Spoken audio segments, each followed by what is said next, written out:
தேசியம் என்னப்பா எங்க இந்திய கூட்டணி தலைவர் இருக்காருல்ல, இந்தியா கூட்டணி தலைவர். ஆமா, அவரோட இந்திய குடியுரிமையை ரத்து பண்ணணும்னு சொல்லி ஏதோ கேஸ் போட்டிருக்கீங்களாமா, என்ன விவகாரம்?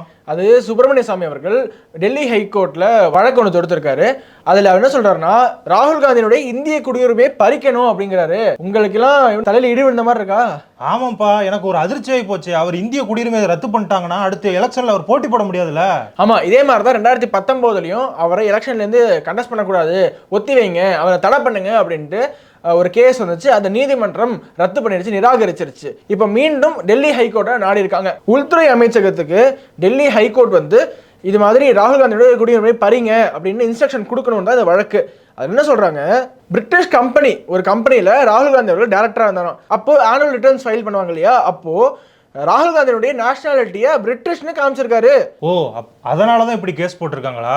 அது மட்டும் இல்ல, இது ஆர்டிகல் 9 ஆஃப் த இந்தியன் கான்ஸ்டிடியூஷனை வயலேட் பண்ணதான்.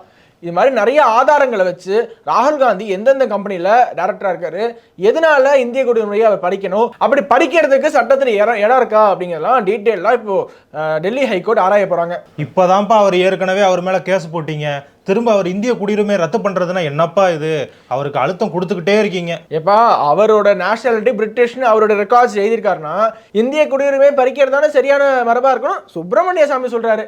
சரி, இதை விடு, நீ வந்து வேற செய்தி இருந்தா சொல்லு. தமிழ்நாடு பாரு, அமைதி பூங்கா அமைதி பூங்காம்பீங்க இல்லையா? ஆமா, ஒரு மிகப்பெரிய குண்டா போட்டிருக்காங்க சைபர் கிரைம் போலீசார். ஆமாப்பா, தமிழ்நாடு அமைதி பூங்காவை தானே விளங்குது. ஏப்பா, தொடர்ச்சியா என்னையும் ரைடு பண்ணி நிறைய தீவிரவாதிகளை அரெஸ்ட் பண்ணிட்டு இருக்காங்க. இன்னைக்கு இன்னொரு குண்டா போட்டிருக்காங்க. என்ன குண்டுப்பா?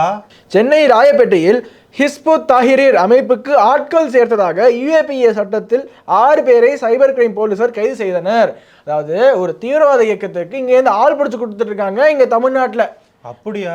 ஆமா, அதற்கு தான் UAPA சட்டம், அன்லாஃபுல் ஆக்டிவிட்டீஸ் பிரிவென்ஷன் ஆக்ட் கீழே 6 பேரை கைது செஞ்சிருக்காங்க போலீசார். இந்த உபா சட்டம் சொல்லுவாங்களா, அதானா? அதுதான், அந்த சட்டத்திற்கு கீழே கைது செஞ்சிருக்காங்க. இப்படி தொடர்ச்சியாக தமிழ்நாட்டில் எக்கச்சக்கமான தீவிரவாதிகளுக்கு ஆள் பிடிச்சக்கூடிய கும்பல்னு பல பேரை கைது செஞ்சுட்டே இருக்காங்க. இன்னுமே தமிழ்நாடு அமைதி பூங்கான்னு சொல்லிட்டு சுத்திட்டு இருக்கீங்க. ஆமாப்பா, அமைதி பூங்கானா என்ன அர்த்தம் தெரியுமா? அங்க பாரு, ரோடு ஃபுல்லா அமைதியா இருக்கு, எந்த சத்தமும் கிடையாது, அமைதியா இருக்குல்ல, இதுக்கு அதுதான் காரணம். சரி, இன்னொன்னு சொல்றேன். எங்க முதலமைச்சர் MK ஸ்டாலின் அவர்கள் நேற்றுக்கு என்ன சொன்னார் தெரியுமா? என்ன சொன்னாரு? கவுன்சிலர்கள் தவறு செய்தால் அவருடைய பதவி பறிக்கப்படுமா, அதிரடி நடவடிக்கையா? ஆமாப்பா, தவறு செஞ்சா தண்டனை கொடுத்தோன்னு ஆகணும், அதானே அவர் சொல்லியிருக்காரு. ஆனா அன்னைக்கே அவர் சொன்ன அன்னைக்கு அவங்க சொந்த கட்சி ஆட்கள் அவருக்கு மிக பேர் தலைவலியா கொடுத்திருக்கீங்க. என்னப்பா தலைவலி? எங்க தளபதிக்கே தலைவலியா? சும்மா ஏதாவது புலம்பிக்கிட்டு இருக்காத. திமுக பேரூராட்சி தலைவர் ராமகிருஷ்ணனை கண்டித்து திமுக கவுன்சிலர்கள் போராட்டம் பண்ணியிருக்காங்க. அதாவது உங்க சொந்த கட்சி பேரூராட்சி தலைவரையே எதிர்த்து உங்க சொந்த கட்சி கவுன்சிலர்கள் போராடிய வரலாறு தமிழ்நாட்டில் திமுக ஆட்சி வந்ததுலேருந்து 2021 தான் இருக்கு. இதுக்கு பேர் தான்ப்பா ஜனநாயகம். யாரு தப்பு செஞ்சாலும் தட்டி கேட்கிற தொண்டன் தான் எங்க கட்சி தொண்டன். அதை நீ முத புரிஞ்சுக்கோ, இப்படியே குறை சொல்லாத. கிளம்பு நீ முத. நம்ம ஆட்டோக்கார தம்பி எங்க இருக்கான்னு கொஞ்சம் பாருங்கம்மா.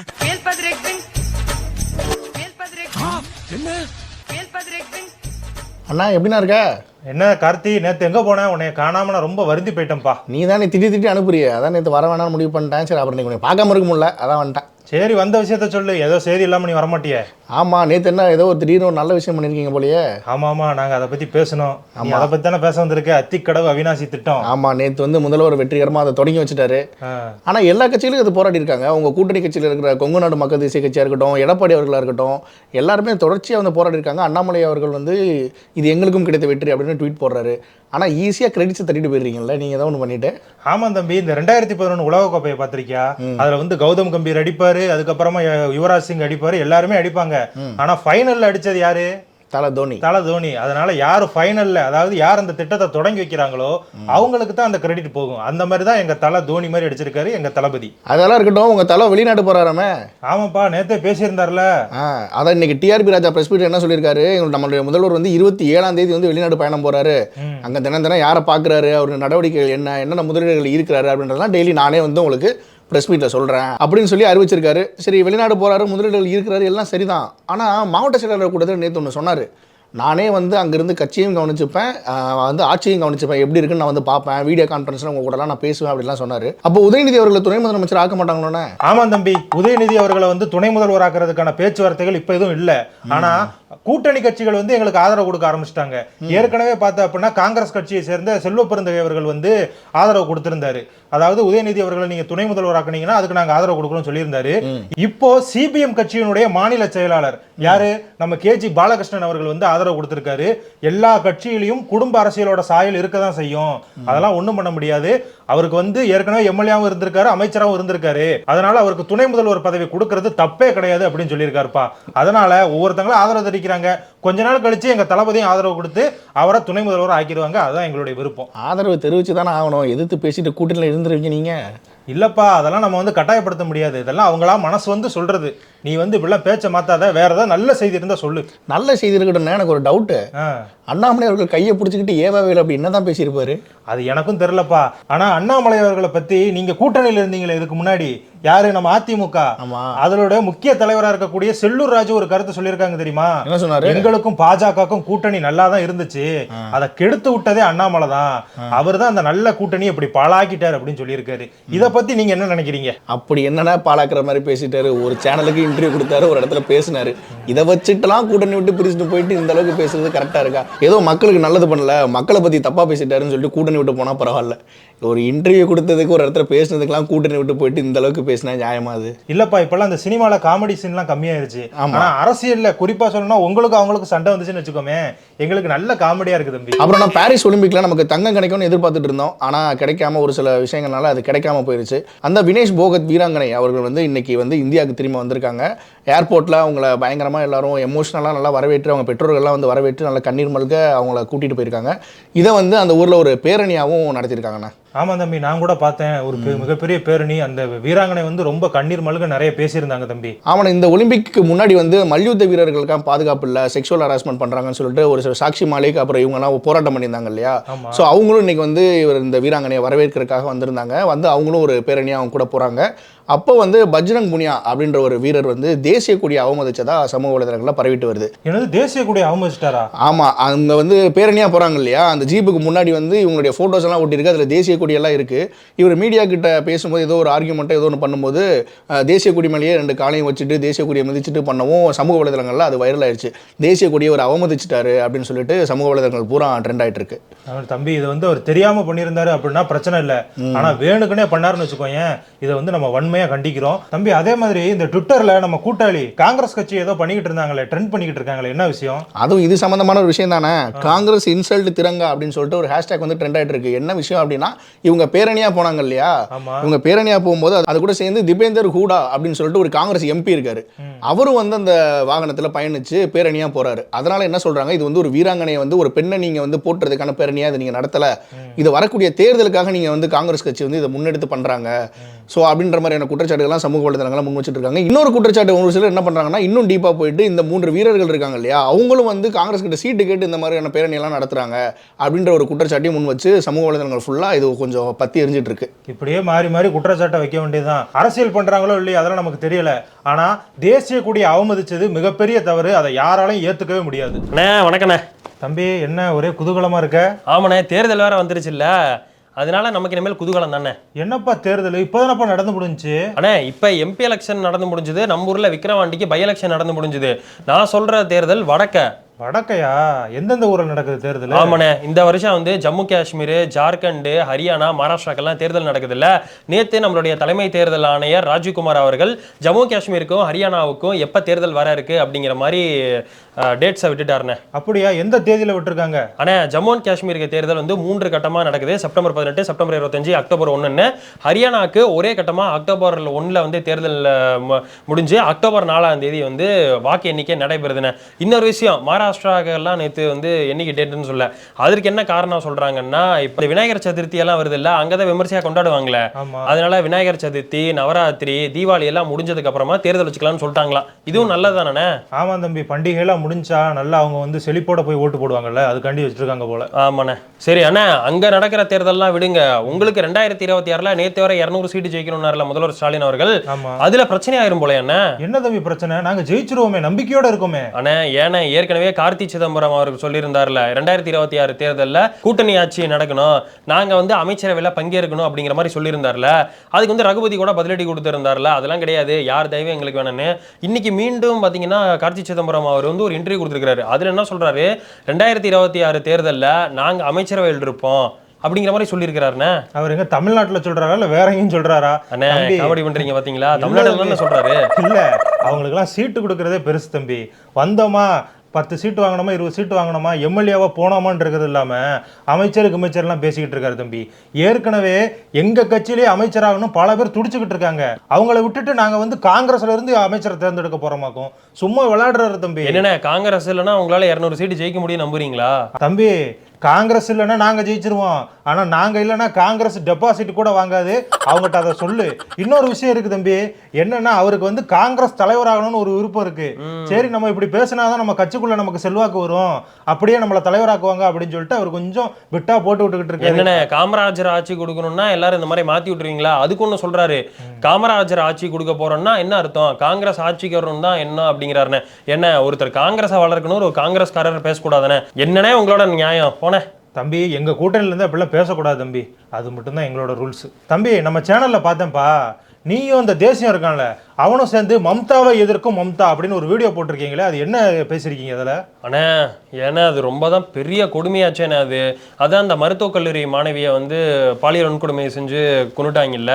ஆமாப்பா, கொல்கத்தாவில் அந்த போட்டோவெல்லாம் பார்த்தேன்ப்பா. ஐயோ பரிதாபமாக இருக்குப்பா. சே அண்ணே ரொம்ப மோசண்ணே. இப்ப வர்ற திடுக்கிடும் தகவல்கள்லாம் என்னன்னா, அந்த கொலைக்கு வந்து திரிணாமுல் காங்கிரஸோட ஒரு எம்எல்ஏ மகனுக்கும் தொடர்பு இருக்கிற மாதிரி வந்து இப்ப நியூஸ் வந்துட்டு இருக்குது. அதெல்லாம் நினைச்சாதானே கொடுமையா இருக்குது. அது மருத்துவமனை வந்து பணியாற்றுறாங்களா ஆர்ஜிகர் மெடிக்கல் ஆஸ்பத்திரி, அந்த கல்லூரியோட வந்து முதல்வரா இருந்த சந்தீப் கோஷுங்கிற ஒரு நபரு ராஜினாமா செஞ்சாரு. இப்ப என்னன்னா கொல்கத்தால உள்ள ஏதோ ஒரு மருத்துவக் கல்லூரி அம்மா அதுல மறுபடியும் அவருக்கு வந்து முதல்வர் பொறுப்பு வந்து கொடுத்துருக்காங்க. அதனால திரிணாமுல் காங்கிரஸ்க்கு இதுக்கும் சம்பந்தம் இருக்கு அப்படிங்கிற அந்த பெண்ணோட பெற்றோர் எல்லாம் சொல்லிட்டு இருக்காங்க. அதானே இன்னைக்கு இந்தியா ஃபுல்லாவே நியூஸா இருக்குது. அது மட்டும் இல்லாம அந்த மருத்துவ மாணவிகள் எல்லாருமே இந்தியா ஃபுல்லாவே வந்து போராட்டம் பண்ணிட்டு இருக்காங்க. எங்களுக்கு சேஃப்டி இருந்தா மட்டும்தான் டியூட்டி பண்ணுவோம் அப்படிங்கிற மாதிரி சொல்றதுனால கொந்தளிக்குதுன்னா நாடே. ஆனா இதுல கூத்து என்னன்னா, மம்தா பானர்ஜி இருக்கிறாங்கல்ல அவங்களும் கூட சேர்ந்து போராடிட்டு இருக்கிறாங்கண்ணே. இது என்னப்பா டவுட்டா இருக்கு? அவங்க மாநிலத்துல தான் இந்த பிரச்சனை நடக்கு, அவங்க தான் முதல்வரா இருக்காங்க. அண்ணே அவங்க முதல்வர் மட்டும் கிடையாது, அவங்க தான் அங்க ஹோம் மினிஸ்டர், அவங்க தான் அங்க ஹெல்த் மினிஸ்டர், எல்லாத்துக்குமே அவங்க தான் காரணம். ஆனா இவங்க பாருங்க அதை எதிர்த்து போராடிட்டு இருக்கிறாங்க. ஆனா ஒரு விஷயத்துல நம்ம முதல்வர் ஸ்டாலின் பரவாயில்லண்ணே. ஏன்னா கள்ளக்குறிச்சியில வந்து கள்ளச்சாராயம் குடிச்சு நிறைய பேர் செத்து போனாங்க. கள்ளச்சாராயத்துக்கு எதிராக நான் போராடுறேன்னு சொல்லிட்டு அவர் வீதிக்கு வரல பாத்தீங்களா? அந்த விஷயத்துல உங்களை பாராட்டலானே. சரி பாராட்டிட்டல இறங்கு. அண்ணே உங்களை பத்தி உங்களுடைய கூட்டணி கட்சியை பத்தி சொன்னா வந்து இறங்க சொல்லிருவியே. இறங்க போறதுக்கு முன்னாடி ஒரு விஷயம் சொல்றேன்னு, இதே மம்தா பானர்ஜி இருக்கிறாங்கல்ல 2012 இந்த மாதிரி ஒரு ரேப் நடந்ததுக்கு ஒன்று சொல்லியிருக்கிறாங்க. என்னன்னா ஆண்களும் பெண்களும் சகஜமா பேசி பழகிறனாலதான் இந்த மாதிரி ரேப் நடக்குதுன்னு. அண்ணா இதெல்லாம் ஒரு பேச்சாண்ணே, இவங்களும் ஒரு பெண்ணுன்னு மறந்துட்டு பேசுறாங்க பாருங்க. இதெல்லாம் கால கொடுமனே. வரண்ணே. ஏ திருமுருகா, நீ அன்னைக்கு சொன்னது உண்மைதான்ப்பா. என்னைக்கு சொன்னேன்? என்ன சொன்னேன்? இல்ல தம்பி, பெங்களூர்ல ஒரு ஹோட்டல்ல பெண்கள் பாத்ரூம்ல கேமரா வச்சிருக்காங்கன்னு சொன்னேன்ல, ஆமா அதே மாதிரி இன்னொரு சம்பவம் நடந்திருக்கு. என்னது? அதே பெங்களூர்ல ஊர்வசி தியேட்டர்னு ஒரு தியேட்டர் இருக்கான். அந்த தியேட்டர்ல பெண்கள் பாத்ரூம்ல செல்போனை வச்சு வீடியோ எடுத்திருக்காங்கப்பா. ஐயோ. ஆமா தம்பி. அதுவும் இல்லாம இந்த குற்றத்தை செஞ்சது யாரும் தெரியுமா? 14 வயசு பையங்க தம்பி, சின்ன பையங்க. இதுக்கு முன்னாடி நம்ம துர்கா பிரசாத் வந்தாப்புல, அவரு கொல்கத்தால ஒரு டாக்டருக்கு ஒரு கொடுமை நடந்துச்சுல, அதை பத்தி இப்பதான் தம்பி பேசிட்டு போனாரு. அதுக்குள்ளேயும் பார்த்தோன்னா இப்படி ஒரு செய்தி. ஏற்கனவே பார்த்தேன்னு வச்சுக்கோ, பெண்களுக்கு எதிரான குற்றங்கள் நாடு முழுக்க நடந்துகிட்டு இருக்கு. இப்படியே போச்சுன்னு வச்சுக்கோ, பெண்கள் சுதந்திரமா வீட்டுல கூட நடமாட முடியாது போல. இல்ல 14 வயசு பையனானே இப்படி பண்ணா? ஆமா தம்பி. எல்லாமே இந்த பேரண்ட்ஸ் தானே சொல்லணும். அவங்க தான் சின்ன வயசுல சொல்லி வளர்க்கணும். அது மட்டும் இல்லாம உனக்கு இருக்க கவலை நமக்கு மட்டும் கிடையாது, பிஎம்க்கு இருக்குனே. அப்படியா? என்ன விஷயம்? நம்ம இண்டிபெண்டன்ஸ் டே ஸ்பீச்ல பிஎம் என்ன சொல்லியிருக்காருன்னா, பெண்களுக்கு எதிரான குற்றங்களுக்கு தண்டனைகள் கடுமையாக்கப்படும் சொல்லியிருக்காரு. அதனால ஒன்றும் கவலைப்படாத, எல்லாமே ஒரு நாள் வந்து சரியாகும். ஆமா தம்பி, மோடி அவர்கள்ட்ட சொல்லி இந்த பிரச்சனைகள்லாம் விரைவில் தீர்வு காண சொல்லு தம்பி. அதுல எல்லாம் சரியாயிடும். இன்னொரு முக்கியமான விஷயம் சொல்லவா? சொல்லு. பாலியல் வன்கொடுமை நடந்த வெஸ்ட் பெங்கால் இருந்தாலும் சரி, பாத்ரூம்ல கேமரா வச்ச கர்நாடகா இருந்தாலும் சரி, ரெண்டுமே உங்க இந்தி கூட்டணி தான் ஆட்சி செய்யுது. எப்பா நீ எங்களையே குத்தம் சொல்லிக்கிட்டு இருக்க. ஆனா இதுக்கெல்லாம் காரணம் என்ன சொல்றாங்க தெரியுமா? என்ன? மக்கள் தொகை அதிகரிச்சதான் காரணம் சொல்றாங்க. மக்கள் தொகையா? நீ என்ன பாகிஸ்தான் காரியமா சொல்ற? என்னப்பா இந்த பிரச்சனையில எதுக்கு பாகிஸ்தான் காரணம் இருக்கிற?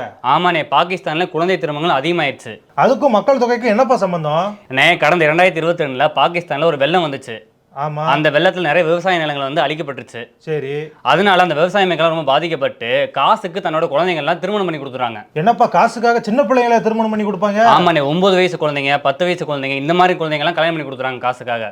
அப்படியா? அதனாலதான் உங்களுக்கு குழந்தை திருமணம் அதிகமாயிருச்சா? அது மட்டும் இல்லாம இந்த குழந்தை திருமணம் செய்யறதுல உலக அளவுல பாகிஸ்தான் 6வது இடத்துல இருக்கு. 6வது இடத்துல இருக்கா? இதுக்கு என்னப்பா காரணம்? இதுக்கு என்ன அவங்க காரணம் சொல்றாங்கன்னா மக்கள் தொகை தான் காரணம் சொல்றாங்க. இந்த வெள்ளத்தினால சிறுமிகளை விற்க ஆரம்பிச்சிட்டாங்க கல்யாணம் முடிச்சு கொடுத்து. ஆனா காரணம் மக்கள் தொகைன்னு பழி சொல்றாங்க. போட்டுறானுங்க. இப்படிதான் பாகிஸ்தான்ல இருக்காங்க, நீங்களும் அப்படிதான் பேசுறீங்க. என்னப்பா அவங்க கூட போய் எங்களை ஒப்பிடுற? சரி அதெல்லாம் விடு. நீ ஏறினதுல இருந்து என் வாட்டை வந்து நாசமா தான் போய்கிட்டு இருக்கு, லாபமே சம்பாதிக்கல. ஏற்கனவே என் டீ கடையை ஒழிச்சு கட்டிட்டீங்க, இப்ப இந்த ஆட்டோவே ஒழிச்சு கட்டணும் முடிவுல தான் வந்திருக்கியா? ராசி இல்லாத மூதேவிப்பா நீ. அண்ணே, ராசிலன்னு மட்டும் சொல்லிடாதீங்க. இப்படிதான் பிரியா பவானி சங்கரை ராசி இல்லாத நடிகைன்னு சொல்லிட்டு எல்லாம் கிண்டல் பண்ணிட்டு இருந்தாங்க. ஆனா அவங்க ரீசெண்டா நடிச்ச வெளியான டிமாண்டி காலனி 2 படத்துல அவங்க நடிப்பு ரொம்ப பெருசா பேசப்பட்டிருக்குனே. ஆமா தம்பி, நான் கூட பார்த்தேன். அந்த படம் மிகப்பெரிய அளவில் வெற்றி பெற்றிருக்கு, நல்லா இருக்கு, எல்லாரும் போய் பாருங்கன்னு சொல்றாங்க தம்பி. அவங்களையும் முதல் ராசியில நடிகர்னு சொன்னாங்களா? ஆமாண்ணே, அதுக்கப்புறம் அவங்க திறமை மூலியமா அவங்க நிரூபிச்சிருக்காங்க. தம்பி, நடிகை பிரியா பவானி சங்கர் மாதிரியே உனக்குள்ளேயே நிறைய திறமைகள் இருக்கு. அதெல்லாம் இந்த ஆட்டோ விட்டு இறங்கி வெளியே கட்டுறியா? கொஞ்சம் இறங்குறியா? என்ன இப்ப இல்ல, நீ இந்த தொழில் பண்ணாலும் பரவாயில்ல, எந்த தொழில் பண்ணாலும் நான் உனக்காக வந்து நிப்பேனே. ஸோ லாஸ்ட் எபிசோடுக்கு வந்த டாப் 3 கமெண்ட்ஸை நம்ம வாசிக்க போகிறோம். யூஎஸ்ஏல இருந்து மனோ அவர்கள் கமெண்ட் பண்ணியிருக்காங்க. Your content and presentation were excellent and well delivered, keep up the good work and best of luck அப்படின்னு சொல்லியிருக்காங்க. ரொம்ப நன்றி சார். யூஎஸ்ஏல இருந்து பார்க்குறீங்க, உங்கள் நாட்டில் நடக்கிற அரசியல் நிகழ்வுகளையும் நீங்கள் கமெண்ட்டில் சொன்னால் நல்லாயிருக்கும். நன்றி. ஸோ அடுத்ததாக பார்த்தீங்கன்னா ராமசுவாமி சூரியகாந்தி அப்படிங்கிறவங்க கமெண்ட் பண்ணியிருக்காங்க. அற்புதம், செய்தித்தாளில் அரசியல் பார்த்த திருப்தி, ஆட்டோக்காரரின் ஊபிஸ் நடிப்பு சூப்பர், நடிப்போடு நிறுத்திக்கங்க ப்ளீஸ் அப்படின்னு பிராக்கெட்டில் சொல்லியிருக்காங்க. மற்றவரும் அவரவர் பெஸ்ட் கொடுத்தது சிறப்பு அப்படின்னு சொல்லியிருக்காங்க. ரொம்ப நன்றி, நாங்கள் நடிப்போடு நிறுத்திக்கிட்டுறோம். ஸோ நியூ ஜெர்சியிலேருந்து ரகு அப்படிங்கிறவங்க கமெண்ட் பண்ணியிருக்காங்க. Whoever conceived the ideas like a casual tea shop conversation, a ride in Chennai auto is brilliant, so what next, a saloon maybe அப்படின்னு சொல்லியிருக்காங்க. ஸோ யார் இந்த ஐடியா கொடுத்தாரு அப்படின்னு சொல்லிட்டு ரகு சாரை வந்து கேட்டிருக்கீங்க. ஸோ இந்த ஐடியாவை கொடுத்ததும் இந்த ஷோவை டைரக்ட் பண்ணுறதும் பார்த்தீங்கன்னா ரகு அப்படிங்கிற பெயர் கொண்டவர் தான். ஆனால் அவர் வந்து திருவொற்றியூர் இருக்காரு, நீங்கள் நியூ ஜெர்சியிலேருந்து பேசுகிறீங்க. ஸோ உங்களோட பேர் தான் அவருக்கும் இருக்குது. ஸோ அடுத்த வாரம் சலூன் கடை வைக்க போகிறோம் அப்படின்னு சொல்லி நீங்கள் கேட்டிருக்கீங்க. ஸோ எந்த கடையில் வச்சு பண்ணலாம், எதை பேக்ரவுண்டாக வச்சு பண்ணலாம் அப்படின்னு சொல்லிட்டு நீங்களே கமெண்ட்டில் சொல்லுங்கள். ஸோ அடுத்த வாரம் நாங்கள் என்ன பண்ண போகிறோம் அப்படிங்கிறத தெரிஞ்சுக்க பேசு தமிழா பேசு சேனலை சப்ஸ்கிரைப் பண்ணுங்கள். தொடர்ந்து நம்ம வீடியோக்களை பாருங்கள், உங்களுடைய கமெண்ட்டுகளை தொடர்ந்து தெரிவிங்க. அடுத்த வாரமும் இந்த பெஸ்ட் 3 கமெண்ட்ஸ் வந்து நம்ம வாசிக்க போகிறோம். ஸோ அதே மாதிரி இந்த வீடியோவை உங்கள் நண்பர்களுக்கும் தெரிஞ்சவங்களுக்கும் ஷேர் பண்ணுங்கள். தொடர்ந்து உங்களது ஆதரவை கொடுங்க. நன்றி. உலக தமிழ் சொந்தங்களுக்கு வணக்கம். நான் ராஜவேல் நாகராஜன். பேசு தமிழா பேசு வலையொலியுடைய வளர்ச்சிக்கு நீங்களும் உறுதுணையாக இருக்கணும்னு நினச்சிங்கன்னா இந்த வீடியோடைய டிஸ்கிரிப்ஷனில் இருக்கக்கூடிய ரேசர் பே லிங்கை கிளிக் பண்ணுங்கள். அந்த லிங்க்கில் போயிட்டு உங்களுக்கு விருப்பமான தொகையை பேசு தமிழா பேசுவனுடைய வளர்ச்சிக்கு உங்களுடைய பங்களிப்பாக நீங்கள் கொடுக்கலாம். நன்றி, வணக்கம்.